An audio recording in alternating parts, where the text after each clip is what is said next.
60 రోజుల్లో మీతో ఇంగ్లీష్ అద్భుతంగా మాట్లాడిస్తాం. వెంటనే కాల్ చేసి జాయిన్ అవ్వండి. నమస్తే రమ్మగారు. నమస్తే జయ. మంచి స్టోరీ చెప్పండి. మామూలుగా మనం అత్త కోడళ్ళ తగాదాలు వింటామా జయ? మనం కోడళ్ళం అనుకో, అత్తగారులు అందరూ ఇలాగే చేస్తారనిపిస్తుంది కదా. అదే మనమే అత్తగారు అయ్యామనుకో, ఈ కాలం పిల్లలతో పితపకాలం పితబుద్ధులు అంటాం. పాపిష్టి పిల్లలు. ప్రెసెంట్ మనం ఫస్ట్ వర్షన్ లో ఉన్నాం రమ్మగారు. అదే మీరు నేను కూడా. ఈ పిల్లల్ని సరిగ్గా పెంచలేదు, పిల్లల పెంపకాలు బాగోలేదు, ఆ తల్లి ముండకు బుద్ధి లేదు, ఇలాంటివి తిట్టేస్తారు. నానా మాటలు అంటాం. తల్లుల పెంపకం అలా ఉంది. అంతే కదా. అంతే. అదే మన పిల్లలు సరిగ్గా లేరనుకో, మన పిల్లల ఫ్రెండ్స్ సరిగ్గా లేరంటాం. ఆ జతలు మంచివి కాదు, అందుకని ఇలాంటివి వచ్చినాయి. వాళ్ళు ఎవరితో జత కట్టి ఇలాంటి ఇప్పుడు పక్కన వాళ్ళ మీదే పడతాం. మనం కోడళ్ళుగా ఉంటే అత్తలది తప్పు, అత్తలుగా ఉంటే కోడళ్ళ తప్పు కదా. అంతే అంతే. ఒక కథ చదివాను జయ, భలే ఇంట్రెస్టింగ్గా ఉంది, నాకు నచ్చింది. ఒక ఊళ్ళోట ఓ శాంతమ్మ గారు ఉన్నారు. ఆయనేమో ఒక సూరపరాజు గారు, మంచి సంపాదన పరులు, బాగా ఆస్తి స్వాస్తి ఉన్నాయి. ఈవిడ ఒక మాట, ఒట్టి ఒక మాటకి 10 మాటలు, 10 మాటలకి 10,000 మాటలు అనే రకం ఆవిడ. కయ్యానికి కాలు దూవుతుంది. ఏ చిన్నది వచ్చినా విసుకుంటూనే ఉంటుంది, రుంజుకుంటూ ఉంటుంది, పైకి అనేస్తుంది, నీదే తప్పు అంటుంది, మీ వాళ్ళందరూ ఇంతే అంటుంది, నీలాంటి వాళ్ళని ఎంతమందిని చూడలేదు అంటుంది, నేను ఇంత పనితి తెలుసు, మీ అమ్మ కూడా ఇంతే అంటుంది. ఇక ఇన్ని రకాలుగా అనే ఈ మామూలు కోపిష్టిది కాదు. ఇలా ఉంటే వాళ్ళని ఆపలేక మొగుళ్ళు ఊరుకుంటారు, పిల్లలు నోరు మూసుకూరుకుంటారు. చెయ్య వదిలేస్తారు కదా. ఇక వాళ్ళు భరించలేక, వాళ్ళ నస భరించలేక వదిలేస్తే పోతుంది. పడిపోతారు అమ్మగారు, ఇలాంటి వాళ్ళు పడిపోతారు. ఇలాగే జరుగుతుంది. ఎంత మంది ఉన్నారమ్మా ఇట్లా. అవునండి, ఎంతమందో. ఎక్కడికో వెళ్ళాను జయ, ఇప్పుడు చెప్తా. ఎక్కడికో వెళ్ళాం, ఆవిడెవరో ఫోటో అడిగారు మిమ్మల్ని. ఫోటో అడిగితే ఫోటో తీసుకొచ్చా అన్నారు. వద్దమ్మా దేవాలయం, మీరు ఇచ్చేదండి మేమే తీసుకుంటాం, మీ ఫోటో ఆమె తీసేసుకుంటారా? వద్దండి, వాళ్ళు ఎవరికి ఇవ్వలేదు, మీరు కూడా తీయకండమ్మా. ఆయన దేవాలయంలో ఉన్నారట అంటే ఏం పర్వాలేదండి, పర్వాలేదంటారు. ఏం పర్వాలేదు ఏంట, మా గుళ్ళో నాకు ఇష్టం లేదు, దేవాలయంలో నన్ను ఫోటోలు తీసుకోవటం ఏమిటి, నేను భరించలేను దాన్ని, బయటికి వెళ్ళాక తీసుకుందామని చెప్తాను చెయ్య చాలా మందికి నేను. కొంతమంది వెయిట్ చేస్తారు, కొంతమంది కోపం వస్తుంది, ఏమిటి వీడు పోజు కొడుతోంది అనుకుంటారు, ఏమిటి నాకు అంత మాత్రం నియమం ఉండకూడదా అనుకుంటా నేను. నా బతుకు ఒక నియమం వద్దా, నాకు అలాగే అనిపిస్తుంది. వాళ్ళ సంగతి ఎట్లా, నాకు అవమానంగా ఉంటుంది. నన్ను ఇప్పుడు ఏ గౌరవంతో నువ్వు నన్ను ఫోటో అడిగావు, అది నువ్వు నిలబెట్టుకోవాలి, నన్ను కూడా నిలబెట్టుకోనివ్వాలి కదా. మీకే నా సెల్ఫ్ ఎస్టీమ్, నాకేం ఉండదు, పాడు వాగు ఉంటుంది కదా, నవ్వొస్తుంటుంది. ఇవాళ ఎంతమంది శత్రువులు అయ్యారు నీకు అని అడుగుతారు మా వాళ్ళు. ఫోటో ఇవ్వకపోతే కుదరదు, అందరూ బయటకు వచ్చాక ఇస్తానమ్మా అని చెప్తా. కొంతమంది పాపం ఉండి ఫోటో కోసం ఆగామండి అని తీసుకుంటారు, ప్రేమిస్తారు వాళ్ళు. నన్ను విమర్శించడం వాళ్ళ ఉద్దేశం కాదు, నాకు యాటిట్యూడ్ అనిపిస్తే నువ్వు నన్ను, నీకు మంచి మాట చెప్పడం ఎందుకు, మంచి మాట చెప్పే వాళ్ళకి కూడా యాటిట్యూడ్. వీళ్ళే ఈ శాంతమ్మ గారు అనమాట. ఓకే, వాళ్ళే. అయితే ఈవిడ పోట్లాడేసేది. ఇక పుట్టింటి వాళ్ళని లేదు, అత్తింటి వాళ్ళని లేదు, కొడుకు పెళ్ళి వాళ్ళని లేదు, అందరు ఇదే గోల. సరే అందరు అనేవాళ్ళు, అమ్మో రేపు పొద్దున్న దీనికి కోడళ్ళు వస్తే ఉంటారు వాళ్ళు దాని సంగతి అనుకునేవాళ్ళు. ఇద్దరు కొడుకుల్లో పెద్ద పిల్లాడికి పెళ్లి చేశారు. పెద్దవాడి పెళ్ళాము మేనమావ కూతురు కాదు, మేనమావ కూతురు. ఈయన ఏమనుకున్నాడు, సొంత మేనగోడలు కమల పిల్లని ముద్దుగా చూసుకుంటుంది, తన రక్తం కదా. చాలామంది పోట్లాట కోర్లు కూడా మేనగోడళ్ళు అనగానే మెత్తగా ఉంటారు కదా. ఎంత బాగా చూసినా కోడళ్ళకి చాలదనుకో, మేనగోడళ్ళైనా సరే కోడళ్ళకి సరిపోదు, మేనత్తే కదా అని అనిపించదు. తక్కువ మంది ఉంటారు మేనత్తే, మన మేనత్త మన అత్త, మనం వీడితో బాగా ఉండాలి అనుకునే వాళ్ళు 50% కూడా ఉండరు జయ. అక్కడ అత్తగారితనమే నడుస్తూ ఉంటుంది ఏం చేసినా సరే. సరే బాగుంటుంది అనుకుంటే ఇక మేనగోడల్ని కూడా ఆవిడ వదల్లా. అన్నిటికీ కసిరేది, కేకలేసేది, తిట్టేది, మీ అమ్మ ఇంతేననేది, నువ్వు ఇంతేననేది, ఏదో అనేది అనేది అనేది అనేది విరక్తి పుట్టింది దానికి, ఆ కమలకి, ఆ పిల్లకి విరక్తి పుట్టి, నేనుండను, నేను రాను, వేరు కాపురం పెడితేనే వస్తా, నన్ను తీసుకురావడానికి రా, నువ్వు మీ అమ్మ దగ్గరికి అయితే నేను రాను బాబా అని మొగుడికి చెప్పేసింది, వెళ్ళిపోయింది. ఏం చేస్తారు, ఆలోచించి ఈయన పెద్ద పిల్లాన్ని బయట పెట్టడం ఇష్టం లేదు, వ్యాపారం అంతా కలుసున్న వ్యాపారం, ఇవాళ ఇల్లు వేరైతే రేపొద్దున వ్యాపారాలు వేరైపోతాయి. ఆలోచించి రాజుగారు ఏం చేశారు, సరే వేరే ఇల్లు తీసుకుని పిల్లని కాపురాన్ని తీసుకొచ్చారు. సరే కొన్నాళ్ళకి వాళ్ళకి ఒక కొడుకు కూడా పుట్టాడు. రెండో పిల్లాడి పెళ్లి సంబంధాలు రాలా. ఈయనకి భయం పట్టుకుంది. ఉన్న ఒక బావమరిది కూతుర్ని ఇక్కడ చేసాం, ఇదేమో ఇట్టా తగలబడింది, ఎవరిని తెస్తే ఏమవుతుందో, ఎవరిని తెచ్చినా ఇదే కదా. ఇక రోజులు గడిచినాయి. సరే ఏమైంది, ఈయన ఒకనాడు పై ఊళ్ళో ఉన్న ఒక స్నేహితుడిని కలవడానికి వెళ్ళారు. కొంచెం కలిగిన కుటుంబమే వాళ్ళు కూడా, వీళ్ళలాగానే స్థితిపరులు. అయితే ఏమైంది, వాళ్ళ ఇంటికి వెళ్తే ఈయన కబుర్లు చెప్పుకుంటున్నారు. ఆయనకు ఒక కూతురు ఉంది, ఇంకా ఎవరో 2-3 పిల్లలు ఉన్నారు. పిల్ల కొంచెం చక్కగా కుదురుగా ముచ్చటగా చూడడానికి బాగుంది, జడగీడ చక్కగా ఉంది. పిల్ల అటు ఇటు తిరుగుతుంది. ఈ లోపల ఏమైంది, వీళ్ళు పిచ్చాపాటి హాల్లో కూర్చొని మాట్లాడుకుంటున్నారు. లోపల ఏదో వంట ప్రయత్నం చేసుకుంటున్నారు తల్లి కూతుళ్ళు కలిసి. ఒక చీరల వ్యాపారస్తుడు వచ్చాడు. వచ్చేసరికల్లా చీరల వ్యాపారస్తుడు అయ్యగారిని ఈయన పలకరించాడు. ఆ ఇంటి అయిన పిల్ల తండ్రిని పలకరించిన తర్వాత ఏమన్నాడు, అమ్మాయి గారు దోసెడు వెడల్పు ఉన్న అంచున్న చీరలు తెమ్మన్నారు, గుంటూరు చీరలు వచ్చినాయండి, అందుకని అమ్మాయి గారి కోసం వచ్చాను అని చెప్పాడు. చెప్పేసరికి లోపల ఈయన కేకేశాడు, అమ్మాయి విమల, చీరలు ఆయన ఎవరో వచ్చాడు, నువ్వు కావాలన్న చీరలట, రారా అన్నాడు. అనేసరికి ఆ అమ్మాయి బయటకు వచ్చి ఈ చీరలు ఆయన చూసి, వచ్చారా కూర్చోండి ఇప్పుడే వస్తానని లోపలికి వెళ్ళి ఓ పాత చీర పట్టుకొచ్చింది. హాల్లోనే జరుగుతోంది. పెద్దవాళ్ళు ఇద్దరు సోఫాల్లో కుర్చీల్లో అవతల కూర్చున్నారు. గుమ్మం దగ్గర ఈ పక్కన ఇంకొంచెం ప్లేస్ ఉంది, ఇక్కడ కూర్చున్నాడు. చీరల వాళ్ళు ఏముంది, మూటలు తెస్తారుగా, మూటలు అవి ఓపెన్ చేయడానికి ఒక తివాసి ఏదో పరిచింది, తివాసి మీద పెట్టుకున్నాడు. ఆయన ఊడదీస్తున్నాడు. తీస్తుంటే ఈ పిల్లల లోపల నుంచి వచ్చి, ఈ చీర గుర్తుపట్టారా?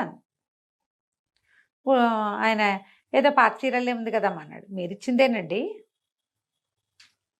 ఎంత వేలో తీసుకున్నారు, చిరగాల్సిందే కానీ రంగు పోదన్నారు, 3వ ఉతుక్కి ఇట్లా అయిపోయింది, జరి అంతా వేలా తెల్లబోతోంది, ఇప్పుడు మళ్ళీ మీరు నాకు కొత్త చీరలు తెచ్చిస్తే ముందు దీనికి సమాధానం చెప్పండి, ముందు సమాధానం చెప్పాలిగా అనేసరికి ఆయన కలవెళ్ళబడి, అయ్యో అమ్మ ఇలా అయిందా, చీరకి చీరిస్తాను మీకు, నాకు చీరకి చీరొద్దు, మీరు ఇచ్చారు నేను కట్టుకున్నా తడిపా, ఇలా అవదని గ్యారంటీ ఏమిటి నాకు, మీరు ఇంతకుముందు కూడా ఇలాగే అద్భుతమైనవి గట్టంచు చీర తిరగాల్సిందే కానీ రంగు పోదన్నారు, ఇదేమో 3వసారికే పాతగుడ్డయింది, మిమ్మల్ని నమ్మి తీసుకుంటే మీరు నమ్మకం నిలబెట్టుకోవాలి కదా, మీరు గ్యారంటీ ఇవ్వగలిగే బట్ట ఉంటేనే చూపించండి, లేకపోతే నాకు వద్దు. ఏ చీరలైతే ఈ అమ్మాయి కోసం తెచ్చాడో ఆయన అవి చూపించలే, వేరే ఏవో పట్టు చీరలు చూపించి వెళ్ళిపోయాడు. ఈయనకి రాజుగారి కళ్ళు మెరిసిపోయినప్ప, అబ్బా పిల్ల ఎంత రీజనింగ్ తోటి మాట్లాడుతోంది, గట్టిగా తిట్టలా, తిట్టు కాదు అది, నిలదీస్తోంది, నిలదీత.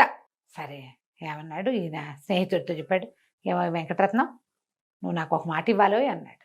అంతకంటేనా నీకేం కావాలో చెప్పన్నాడు. మీ పిల్లని మా చిన్నవాడికి ఇచ్చేబోయ్ అని అడిగాడు. ఆయన ఆశ్చర్యపోయాడు, ఇంత మాట అన్నావు నువ్వు, అయ్య బాబోయ్ మా పిల్లని ఇవ్వటం ఏమిటి, బ్రహ్మాండంగా ఇచ్చేస్తాను, మామూలుగా కాదు, చేసుకో మా పిల్లని చేసుకుందు కానీ అన్నాడు. ఈయన ఇంటికి వెళ్ళి పిల్లని కుదిర్చాను అనేసరికి ఆవిడ రుసరుసలాడి దుమ్మదుమ్మలాడి పిల్లని చూడకుండా నేనా అదే ఇదే అందుకని ఆయన ఆ వెంకటరత్నం గారు బాగా పెట్టుపోతా బాగా చూపించేసరికి మేనగోడలు తెచ్చిద్దానికంటే ఇంకో గుప్పెడు ఎక్కువే వచ్చినాయని ఊరుకుంది. ఈయన ఏమనుకున్నాడు, కమల మెతకది, కొడుక్కి చెప్పాడు, మీ వదినేమో కమల మెతకది, మీ అమ్మకి సమాధానం చెప్పలేకపోయేది, మీ అమ్మ ఒకటేస్తే రెండేసి ఆవిడ తిట్టేది, ఈ పిల్ల మంచి రీజనింగ్ ఉన్న పిల్లరా, మీ అమ్మ నోరు కట్టు, గోల ఉండదు, నువ్వైనా మాతో కలిసి ఉందు కానీ, ఈ పిల్లలు లేని ఈ ఇల్లు ఏమి ఇల్లు, మనవాడు పుట్టాడు పిల్లాడు అక్కడ దోగాడుతున్నాడు, మన ఇల్లు ఏమి ఇటాగే బోసి ఇల్లుగా ఉంది, పెద్దవాళ్ళు అందరిస్తే పిల్లలు లేరు, నువ్వు వెళ్ళిపోతే మేమే మిగులుతాం, నాకు మనవాడి ముద్దు ముచ్చట్లు చూసుకోవాలని ఉంది అని కొడుకుని ఒప్పించాడు. కొడుకు కూడా ఓ పూట వచ్చి ఏ విమలని చూసి సరేనన్నాడు. సరేనంటే సరే వచ్చింది విమల. పిల్ల మంచి పనిమంతురాలు, పని వాళ్ళతో ఉండి పని చేయించగలదు, అవసరమైతే నడుమంచి పని చేస్తుంది. 15 రోజులు 20 రోజులు ఊరుకుందో శాంతమ్మ గారు. ఆ తర్వాత 4 విసిరేది, పిల్ల కిక్కుమనేది కాదు, ఎంత సహనంగా ఉండేదో. అత్తగారు ఏమైనంటే తలొంచుకుపోయేదే కానీ తిరిగి సమాధానమే చెప్పల, ఆవిడ అరుపులే వినపడేవి, ఎందుకు మాట్లాడతారు అట్లా అనేది కాదు. రోజులు గడుస్తున్నాయి. ఈయనకి ఆ పెళ్ళం రంకెలేసేయటం, వరిచేయటం, కుక్కిన పోయిన పెనల్లే మాట్లాడవు, మూగి ముద్దలాగా మాట్లాడవు అని అంటాం భార్య వింటూ ఉండేవారు. పుట్టింది ఏంటి పిల్ల తెలివిగలది, మాటకి మాట అనగలదు, బోల్డంత రీజనింగ్ ఉంది, నిలదీసే సత్తా ఉన్న పిల్లని చేసుకుంటే ఇది ఇట్లా నోరు మూసుకుని తిట్లు తింటోందే. రేపు నాటికి ఎప్పుడో అప్పుడు కొడుక్కి విసుగుపుట్టినా దీనికి విసుగుపుట్టినా బయటికి వెళ్ళిపోతారు. మళ్ళీ ఒంటరి ఇల్లు సంప్రాప్తం అవుతుంది, పిల్లలు లేని ఇల్లు. ఏం చేయాలో తెలియలే. ఒకనాడు ఏమైంది, శాంతమ్మ గారు గుళ్ళో పురాణం ఉందని వినడానికి రోజు వెళ్తుంది. ఆయన ఏం చేశాడు, రోజు వెళ్తుంది, ఇవాళ కూడా వెళ్తుందని ఇంటికి వచ్చాడు దుకాణం నుంచి. ఆవిడ వెళ్ళిపోయింది గుళ్ళోకి. ఈయన కోడల దగ్గర కూర్చున్నాడు, కేకలిస్తాడు. కేకేసి మంచినీళ్ళు తెమ్మ అంటే ఏదో పలహారం తెచ్చింది. మామగారి దగ్గర విసనకర్ర పెట్టి చుట్టూ కూర్చుంది. ఈయన అడిగాడు, ఏమమ్మా నువ్వెంత గట్టిదానివి, ఆ రోజు నువ్వు బట్టల వ్యాపారస్తుడు నేను నిలదీసిన విధానం చూసే కదా పెళ్లి చేసుకున్నా నేను నిన్ను చేసుకున్నాను. మీ అత్తగారు అట్లా నోటికొచ్చినట్టుగా చెలిగి బారేస్తుంటే నువ్వు నోరెత్తకుండా ఉంటావేమిటమ్మా, ఇంత సహనం ఎక్కడి తల్లి నీకు, వెధవ 2 రూపాయలు పారేస్తే వచ్చే చీరకి అంత నిలదీస్తువి, ఎందుకమ్మా మాట్లాడవు అన్నాడు. అనేసరికల్లా అమ్మాయి అంది, అది కాదండి మావయ్య గారు, వ్యాపారస్తుడితో మనకి వ్యాపార సంబంధాలు అవి, మన డబ్బు దానికి తగిన ప్రతిఫలం. మనం ఒక వస్తువు కొన్నామంటే దానికి తగిన డబ్బు ఇచ్చుకుంటాం, మన డబ్బుకి తగిన ప్రతిఫలం చీరలోంచి రావాలి, వస్తువులోంచి. అది సరిగ్గా లేకపోతే మనం అడగాలి. నేను అందుకని అడిగాను. ఇప్పుడు ఇక్కడ నన్ను నానా మాటలు అనేది మా అత్తగారు, నా భర్తకి తల్లి, మా ఇంటి పెద్ద ముత్తైదువు. నేను ఆవిడ ఏమంటాను? ఏమైనా అంటే ఇప్పుడు వ్యాపారస్తుడు వాడు కాకపోతే ఇంకోటి వస్తాడు, ఈవిని తిడితే నాకు ఇంకో అత్తగారు వస్తుందా? తిరగబెడితే ఏముంది, తెగిపోతుంది. అక్కయ్య ఎట్లాగే కదా తెంపుకుని వేరే చోటకి వెళ్ళిపోయింది. నేను కూడా తెంపేస్తే ఎంతసేపు అనటం, అనగలిగి ఉండి ఎందుకంటాం లేదంటే తెంపేస్తే తెగిపోతుంది. ఏదో 4 మాటలంటుంది పెద్దది, మా అమ్మ అయితే ఊరుకోనా నేను, అందుకనే ఊరుకుంటున్నా. ఏం చెప్పాలో తెలియలే ఆయనకి. సరేనమ్మా నీ ఓపిక, సహనమంతరాలివి. సరే భార్య వచ్చింది. కాసేపటికి వచ్చాక ఆవిడ లోపలికి వచ్చి కూర్చుంది కాముగా. ఏమండి దగ్గరలో మంచి రోజు ఏముందండి అని.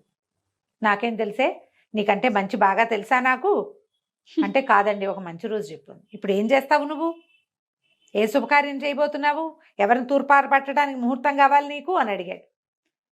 ఎవరితోటని తగాదా పెట్టుకోవడానికి ముహూర్తం కావాలంటే, కాదండి పెద్దబ్బాయిని కోడల్ని మనవడిని ఇంటికి తెచ్చుకుందాం మంచి రోజు చూసి అన్నాడు. అనేసరికి ఏమిటో నీకు ఇలాంటి బుద్ధి వచ్చింది అన్నాడు. ఏం చేయనండి, ఊళ్ళోకి వెళ్ళా, ఇవాళ పురాణం లేదుట, ఇంటికి వస్తే వాకిట్లో కోడలు మీరు మాట్లాడుతున్న మాటలన్నీ వినపడుతున్నాయి, అక్కడే కూర్చుని విన్నాను, ఆలోచించుకున్నాను. ఈ పిల్లని చెడగొట్టుకుంటే నాకు మంచినీళ్ళు పోసే దిక్కు కూడా ఉండదు, అది ఊరుకుంటోందని నేను రెచ్చిపోతున్నాను. ఆ కాస్త తీరాక ఇంకేముంది అనేసరికి ఆయన మెచ్చుకున్నాడు. పిల్ల ఇది కదా కరెక్ట్గా సరైన ఆలోచన. కోడళ్ళ శాంతమే అత్తగారులకి ఒక్కొక్కసారి ఆహారం కింద ఉంటుంది. అత్తగారి శాంతము కోడళ్ళకి అలాగే ఉంటుందమ్మా.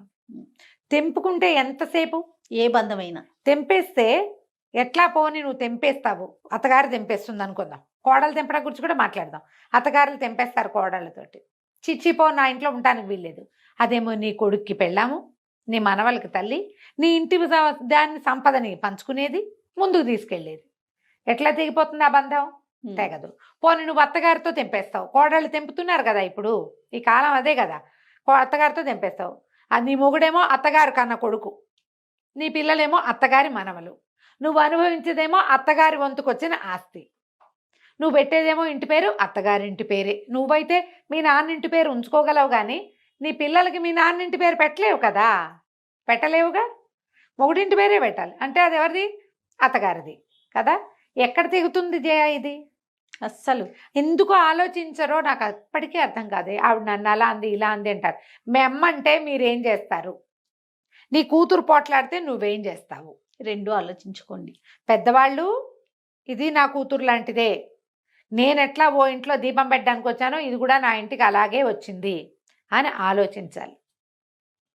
కోడళ్ళు ఈవిడే మా ఇంటికి కులదేవత, నా మొగుడికి తల్లి అని ఆలోచించుకోవాలి. ఒక్కోసారి ఆలోచించరు, జయ బ్రహ్మ రాక్షసులు అయిపోతారు మనుషులు. ఏ హక్కుల కోసం వాళ్ళు పోరాడతారో మనకు అర్థం కాదు. అవునండి, ఆ హక్కులు లభించాక ఇంకేముంది, అంతే కదా. లభించకపోయినా నువ్వు మనిషివే, లభించినా నువ్వు మనిషివే. తెంపేసుకుంటే తెంపేసిన వాళ్ళు అవుతాం, అంతే కదా. ఇలా ఆలోచించి చూడండి. చాలా బాగుంది రమ్మగారు.